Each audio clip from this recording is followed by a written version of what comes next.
Good morning, good morning. How's everybody doing? Are you lively out there? You awake?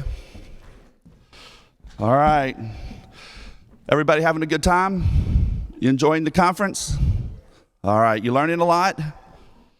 All right, well, we're fixing to go real deep. So get out your pen, get out your paper, and get ready, because Trey's fixing to dump some knowledge on you, okay? And this is a real deep presentation, and you're not going to want to miss it. But I get the pleasure of introducing Mr. Trey Flournoy to you, who is our next speaker. Trey is one of our elite attorneys at the Bush Law Group.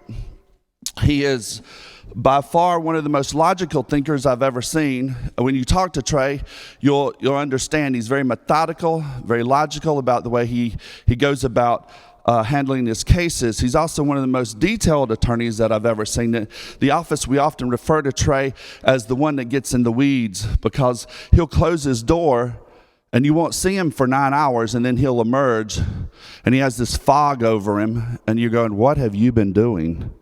And he says, "Well, I've been digging in. I've been digging in." So he's very, very detail oriented. Trey played college football when he was at undergrad. So he's very, very, very competitive. Trey is a really, really nice guy until it's game time. So when you meet him, you'll see he's super nice, but you don't want to be against him because he's very competitive. Is Mark Goldwich in the room? Mark, you've had some cases with Trey. You know what we're talking about. Trey knows what he's doing. All right, so he's also extremely smart. Trey was one of the top scorers on the Florida bar. He scored so high, as a matter of fact, on the Florida bar that he was invited to the 5th DCA, which is the Florida Appellate Court, to come and speak at one of the swearing-in ceremonies. So he's extremely smart.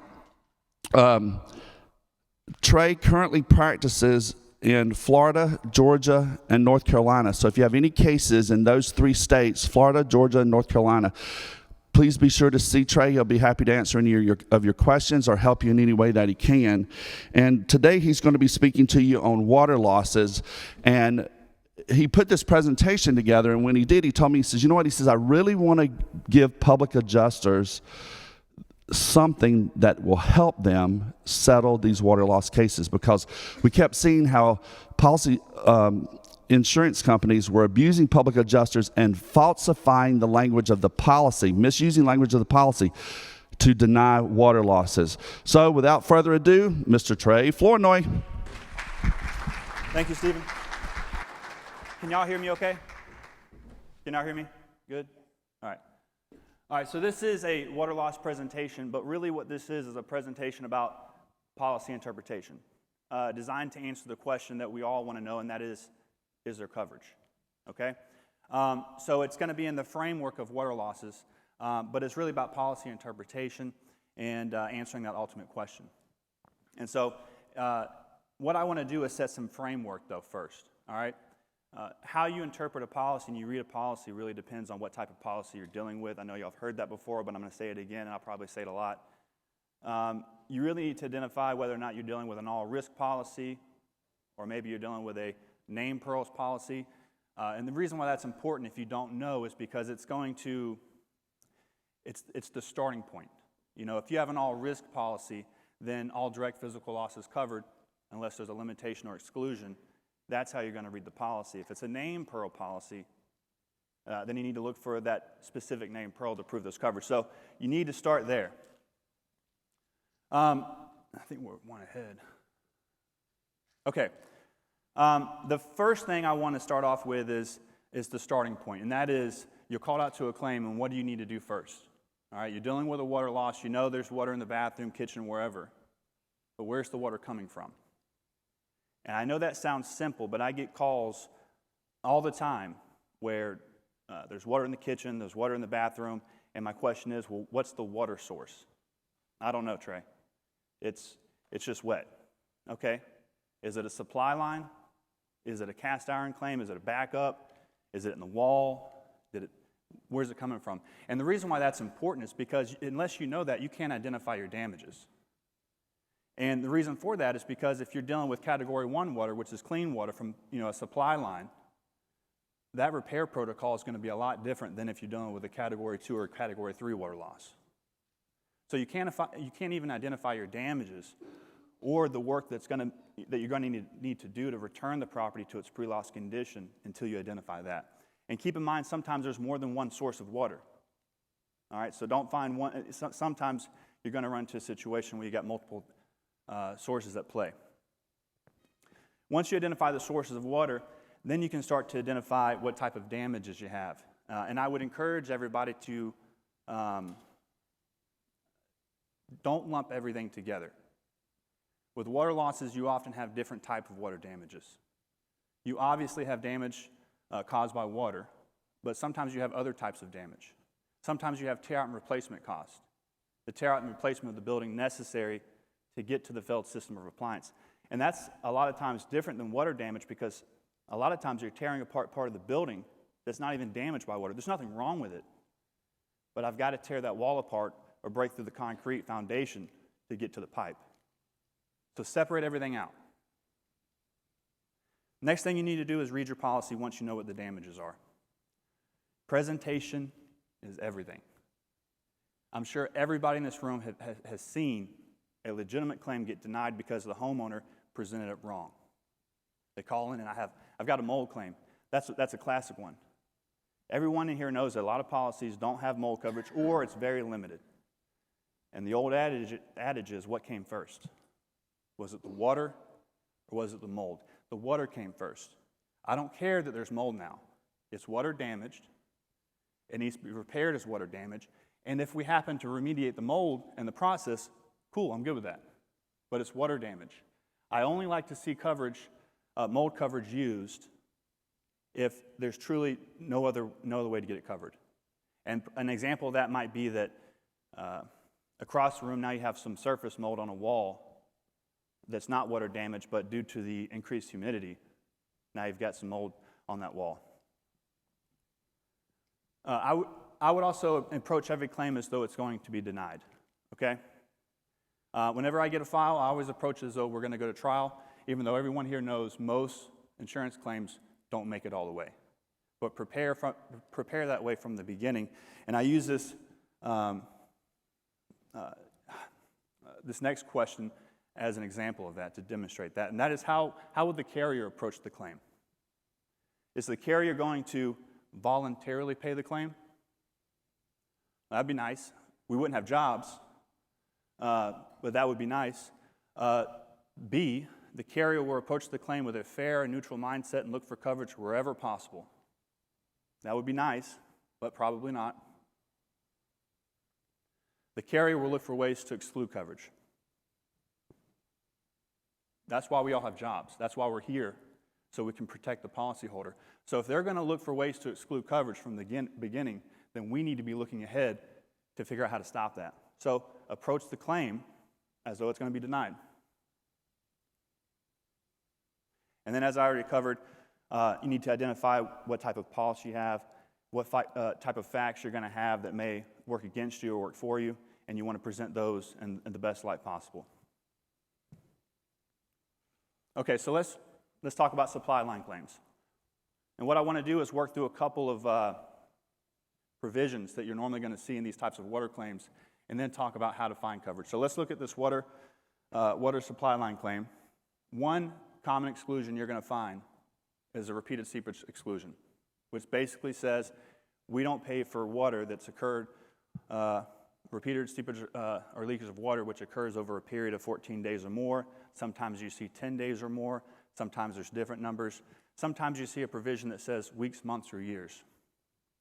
And let's talk about that, because sometimes I have found that there is a little bit of a confusion when you get the provision that says weeks, months, or years. What does that mean? Okay? Well, obviously, we don't have coverage for months or years, but what does weeks mean? How do I treat that? Well, weeks is plural, right? There's an S at the end. So that's at least 2 weeks. How many days are in 2 weeks? 14. So isn't that the same as a 14-day provision? I treat those provisions as 14-day provisions. It's just another way of saying the same thing. Okay, so if you have an exclusion that says, we do not cover for water or constant repeated seepage of leakage of water which occurs over 14 days or more, and the leak is less than 14 days, you're great, right? You're golden, all right? But what about when you have a leak that's, say, 30 days old, 45 days old, 60 days old? Do you have coverage? Maybe. And you look at the policy. And this top provision, it says, we don't cover for constant and repeated seepage of leakage of water which occurs over 14 days or more. Where's the exclusion for days 1 through 13? You still have coverage for days 1 through 13, and you know that because you found out that you have an all-risk policy, which means that all physical damage is covered unless limited or excluded, and there's nothing there that is excluding damages for days 1 through 13. So it's covered. Now it's important to know your type of water loss, because probably a great percentage of the damage has already happened within days 1 through 13. Even Category 1 water can become Category 3 water in 3 days, according to the IICRC. And the IICRC says that all porous materials must be ripped out and replaced to return that property back to its pre-loss condition. That's all within the first 14 days.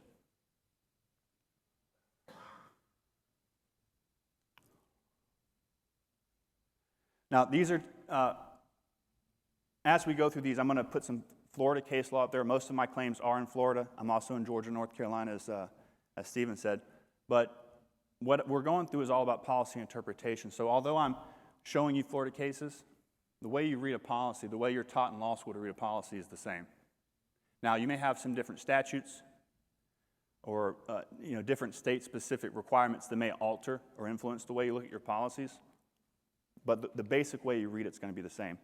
And in this Hicks versus American Integrity case, the court held that the policy language stating, we do not insure for loss caused by constant or repeated seepage or leakage of water over a period of 14 days or more did not preclude coverage for the first 13 days. Another case, the Whiteley Court, the DCA ruled that in accordance with the Hicks Court, and it also held the same thing, that damages for days 1 through 13 are not covered. And then it went a little bit further, and this is important, and this is a good point to take away. The court also said that the insurance company had the burden of proving that no damage occurred days 1 through 13. How can you prove, if you're the carrier, how can you prove that no damage occurred days 1 through 13? Or better yet, how can you prove when the damage stopped at day 13 and began again on day 14? You can't prove that. There's no way to know that. It's an impossible burden to meet. So you need to recognize that and know that that's something that works in our favor. Another thing about constant repeated seepage is I've also seen in a lot of cases where maybe the water source is rain, and you see the repeated seepage provision as an exclusion they want to apply. This is a federal court case, and in this case, it held that the repeated seepage provision didn't apply to rain. And that's because rain is not a fixed source. It's not a fixed source such as a plumbing, heating, or air conditioning, so it's difficult to make sense of language in a policy stating that the excluded water seepage must occur continuously or repeatedly for 14 days, since rain would be from an intermittent source. Okay, cast iron pipe cases. Typically, you're going to have coverage. You're never going to have coverage for the pipe. Okay, that's not covered. The bulk of your coverage is going to be for the tear out and replacement necessary to get to the cast iron pipes. And this could be the same for a water supply line if it's located in the slab. Okay, that's going to be the bulk of your damages. Now, I want to cover something that I think I've found that a lot of people skip over when they're doing their initial inspection of the claim, and that's not proving up the damages. I've seen a lot of claims come to me where the assumption is made that it's a cast iron pipe claim, but no one actually put a camera down the cast iron pipe to see what it was caused from. I'll give you an example. I had a claim that came to me from a public adjuster. They had worked on this claim for about a year, and the insured was using a 5-gallon bucket of water to bucket in and out water for a year, and it turns out that it was roots in her front yard.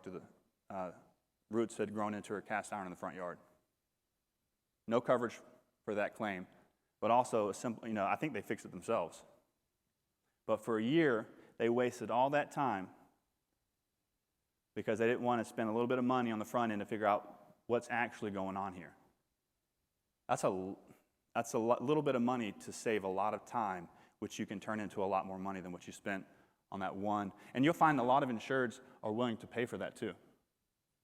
So it's not even a cost that you necessarily need to, to volunteer to pay for, but it'll save everybody a lot of time. So don't waste your time on the front end. Figure out what the damage is coming from. Figure out the source, whether it's truly a failure. Sometimes you'll find out that the pipe is fine, but you'd be surprised what people flush down their pipes, okay? Maybe the pipe's fine, but there's just something down there that's lodged that is causing the issue. But it's not a failure in the pipe. Another thing to remember to get to your tear out replacement cost coverage is that you have to have water damage as a triggering event to get to your coverage. In all the policies I've read, I've only came across one policy that didn't require water damage to trigger your tear out replacement cost coverage. And what I want to do is show you this. This is an example. I think this is from a Security First policy, and it's where you find the tear out replacement cost coverage. But it says we don't, we insure against risk for loss to property. And then it skips down and says, however, we do not provide coverage for the following. Then you find your wear, tear, marring, and deterioration. You continue to skip down, and then the paragraph reads, if any of these cause water damage not otherwise excluded from a plumbing, we cover the loss caused by the water, including the tearing out and placing of any part of the building necessary. But those first couple words make it very clear that you have to have water damage first. If you don't have that water damage, then you don't have tear out replacement cost coverage, okay? Another thing I want to point out, Stephen, you mentioned about misrepresenting policy language. Maybe it's an accident. It happens so frequently that to me it seems more like a tactic. But what you have right here is an exception, and then you have policy language which brings coverage back in for the exception. You find a lot of denial letters where that bottom paragraph is not on the paper. They send a letter to the insured saying we don't cover for wear, tear, and marring and deterioration, but they leave off the very provision in the same section that gives them coverage. Need to read the policy, read the policy, read the policy. Don't trust the language that they put in the denial letter.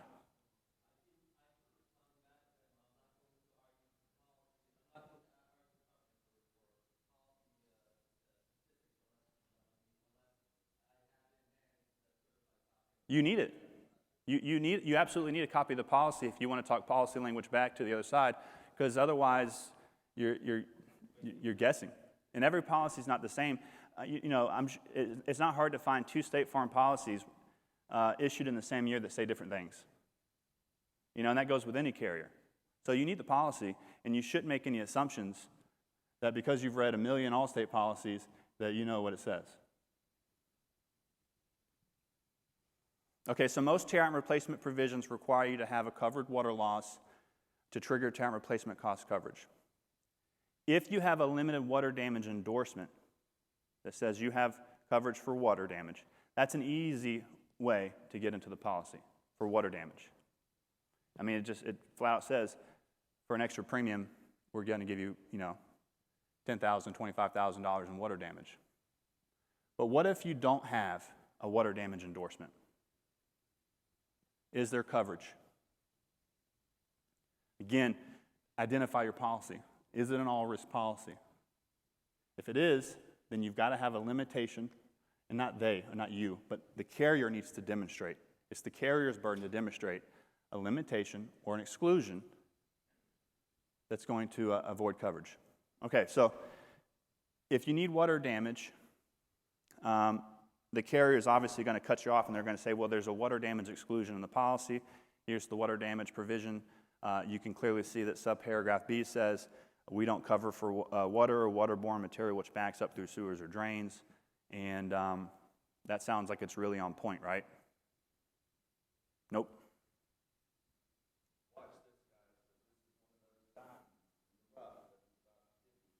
Okay. So, kind of, whenever I get a denial letter, I like to back up and say, okay, let's pump the brakes. Let's go from the beginning. All right. So, damages arising from wear and tear and deterioration are excluded, but this exclusion provides an exception to bring coverage back in if you have a covered water loss. But the carrier is now denying the claim because the policy has a water damage exclusion, so the water loss is not covered, and therefore you have no tear and replacement cost coverage. All right? What caused the damage? Remember, I started this and I said identify your damage. It's the deteriorated pipe that caused the damage. It caused the collapse in the pipe, it caused the blockage, and then it backed up. All right? And presumably, and what you need to know is that the collapsed pipe is underneath the house. All right? Like I said, if it's in the front yard, then you don't have tear and replacement cost coverage because you're not tearing up any part of the building to get to that pipe. All right? So, you know what set in motion the loss. It was the deteriorated pipe. All right? You read your policy. This is that same water damage provision. All right? Let's read it and think about what this is. Paragraph A says flood, surface water, waves, tidal water, overflow of body of water, etc. What are those examples of? Those are all examples of water that originates off the premises, away from the premises. Skip B. We've got a question mark on B. Let's go to C. Water or waterborne material below the surface of the ground. What is that? That is also water that originates off premises. When you're in Contracts 101 in law school, they teach you that when you draft a contract and you create a list, those lists of things need to be read in conformity with one another. All right? Doesn't make sense to create a list and they don't fit together. It just defies common sense. It makes things confusing, okay? So let's do a little hypothetical. At the bottom, I have a list of birds, okay? Blue jay, robin, a frigate, a hummingbird, a crane, a turkey, and an owl. So that's a list of birds. We can agree on that? Is that fair? Okay. Can I come back later and say, well, when I said frigate, I didn't mean the bird. I meant a naval warship. Or can I come back and say, by crane, I didn't mean the bird. I meant a construction crane. No, you idiot. It's a bunch of birds. Okay? All right, it's birds. So let's read these together. If A and C stand for water that originates off premises, then B also must be for water that originates off the premises. Now let's go back to our loss. You have a failed cast iron pipe underneath the house. You turn a faucet on. The water originated on premises. It goes down the pipe. It meets the blockage, and then it backs up. The water originates on premises. The blockage is on premises. Does subparagraph B apply? No, because subparagraph B only excludes water damage for water that originates off premises. And in this loss, you have water damage that it originated on premises. So this water damage exclusion doesn't even apply, and therefore you have coverage for the water, and therefore you have coverage for the tear-out replacement necessary to get to your pipe. There's coverage. For which one? Yeah, absolutely, yeah. Now they are...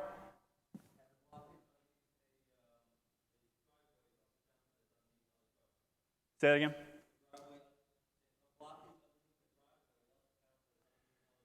So I'm going to say, I hate to give you a depends, but some tear-out replacement cost provisions are specific to coverage A. Some read differently to coverage B.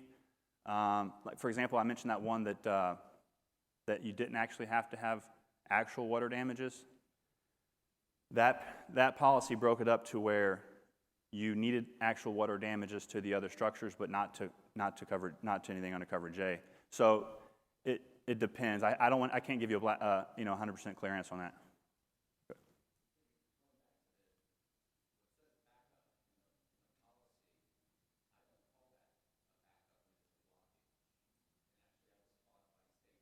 Mm-hmm.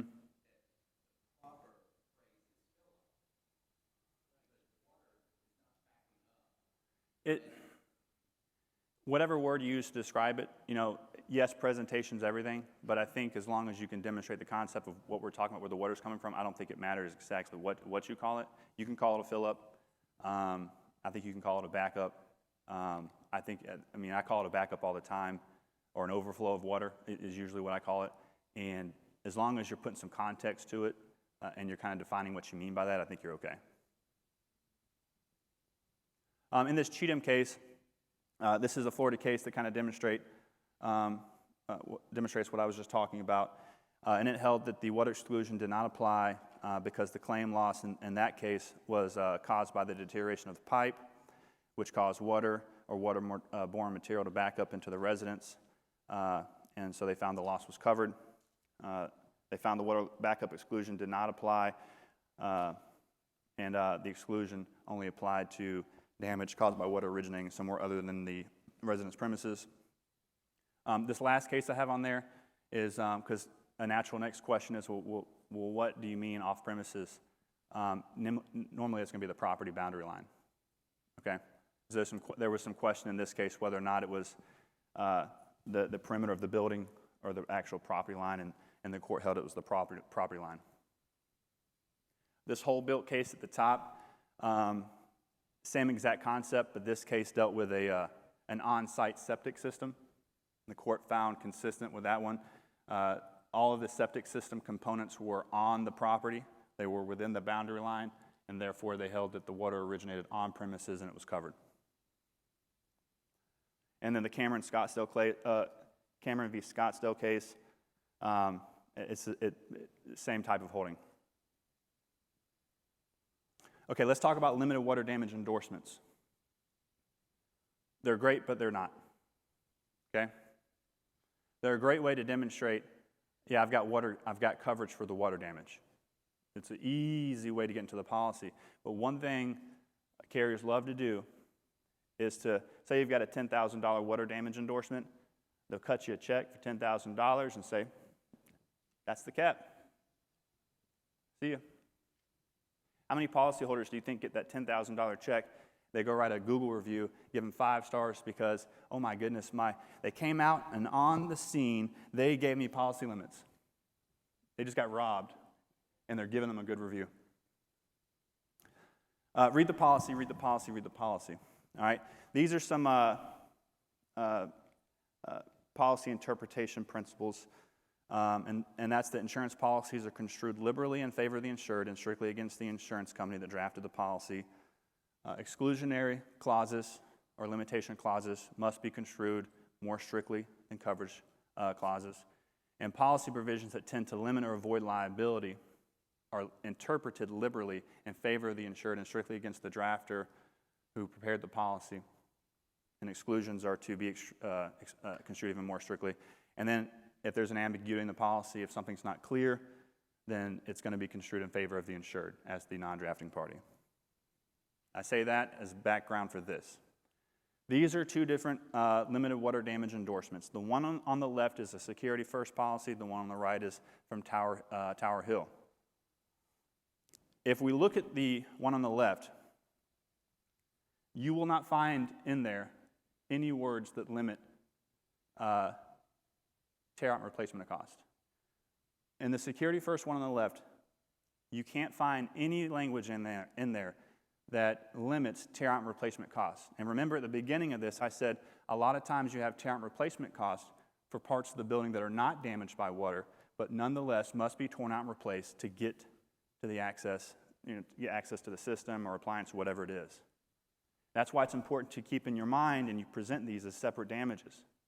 Because if you're dealing with something like this, I want to make sure that they are not putting my tear out and replacement cost coverage under this endorsement. because it's not limited or excluded. By contrast, if you look at the Tower Hill endorsement on the right, if you go down to paragraph 2, it says, this limitation includes the cost to repair or replace any non-damaged part of the building, including the cost of tearing or replacing any part of the building necessary to repair any damaged property. If you've got the Tower Hill endorsement, you're going to be capped at whatever that dollar amount is, okay? If you've got the Security First policy that doesn't say anything about it, then you've got coverage beyond the $10,000. Let me back up on one thing too.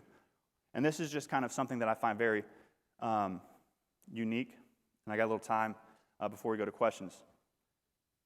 We just went through the water damage exclusion, and we just kind of figured out that it doesn't actually, at least the way that one was written, it doesn't exclude water damage for water that originates on premises.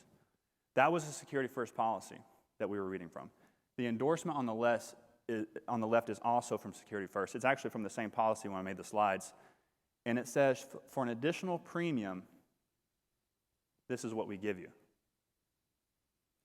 If you, in your mind, take away a moment that this endorsement exists, this insured had coverage beyond $10,000 for water damage, for water that originated on premises.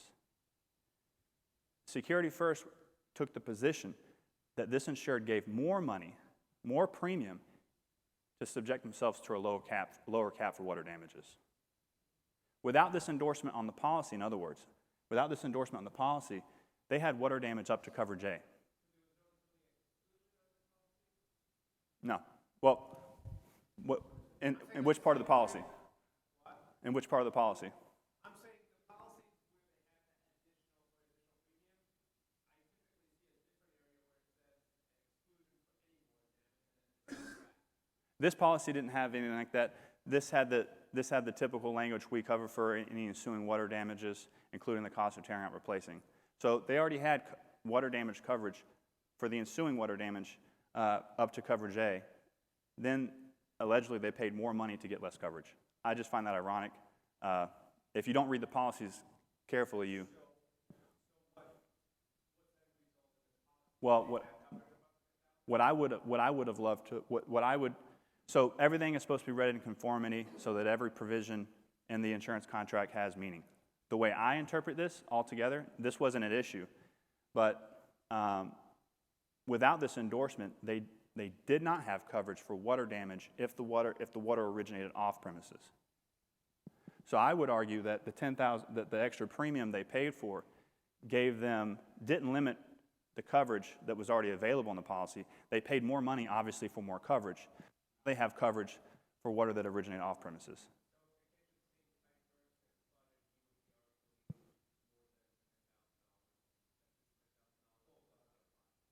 Why did it bust? Why did it bust? Old is old. Oh, okay, I had an old one where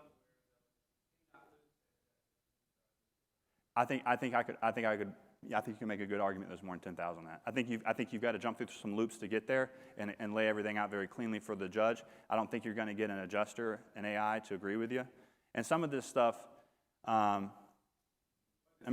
you're not going to have a conversation with someone who doesn't want to reason with you and be like, oh, well, I was in this seminar and I know about this policy interpretation and this is what this case is. Yeah. Right. Yeah.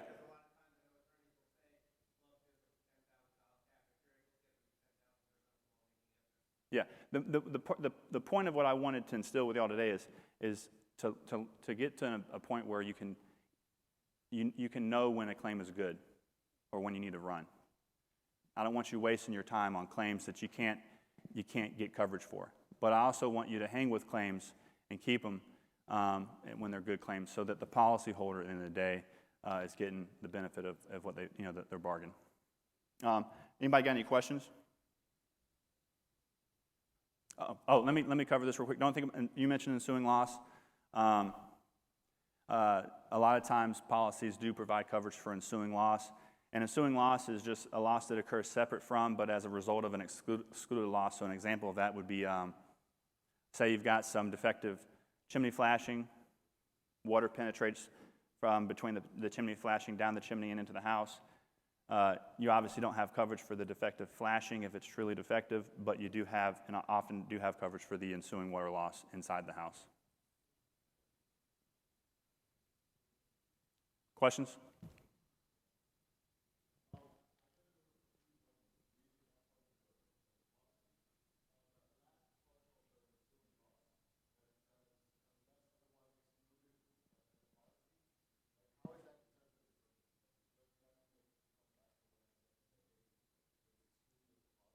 So an idea that would be what we talked about before. Say you have,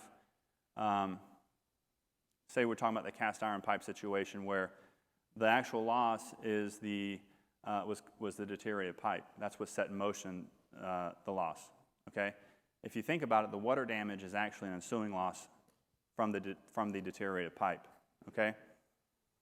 And so when you read that tear out and replacement cost provision, it also has that same language in there, unless otherwise are limited, excluded in the policy. And that's when oftentimes they want to say, well, there's a water damage exclusion, it's not covered. Or there's a limited water damage endorsement capping you at X number of dollars, so that's all you get. So even if you have coverage for ensuing loss, the long and skinny is that you still got to know what other limitations or exclusions may be there. Does that make sense?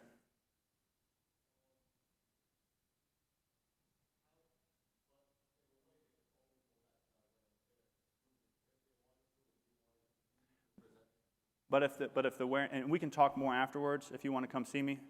But if you have a situation where we were talking about earlier, I can get back to it.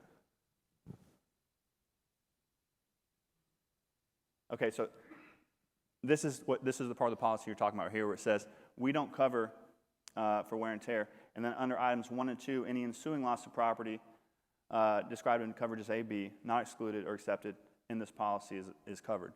So basically saying that your ensuing loss is covered unless there's a limitation or exclusion somewhere else in the policy.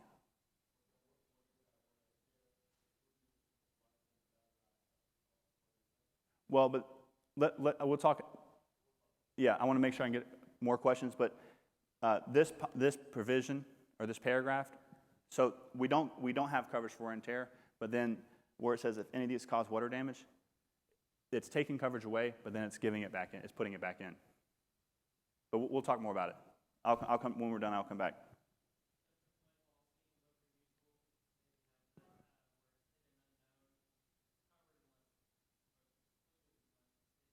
Mm-hmm.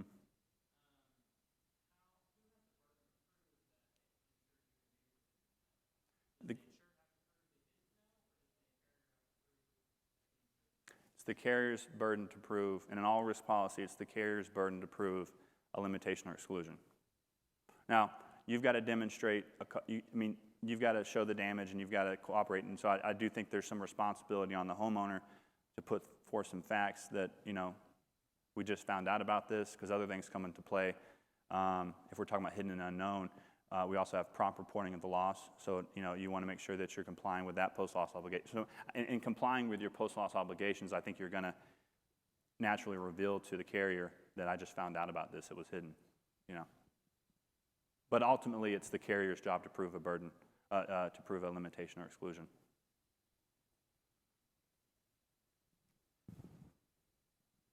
Don't my friends at State Farm still have exclusionary language that instead of saying 14 days? Can't hear me? That instead of saying 14 days or weeks, months, or years, says occurs over a period of time?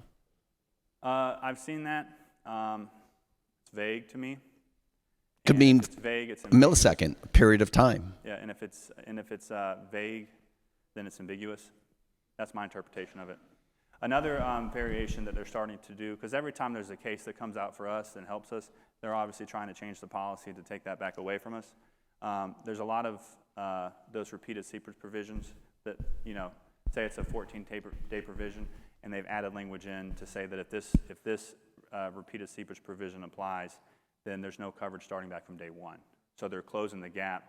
That's not in all policies. Don't run away from it. You just need to get the policy and look at it. Yeah. And I've also seen where, like American Integrity, it says that known or unknown by the insured. So, Yeah, they're starting to do, and then they're also starting to define what define what is unknown. And you just got to look at the policy. There's a Tower Hill policy I read the other day where it was kind of similar to that, where paraphrasing a little bit, but it was not unknown if it would have been discoverable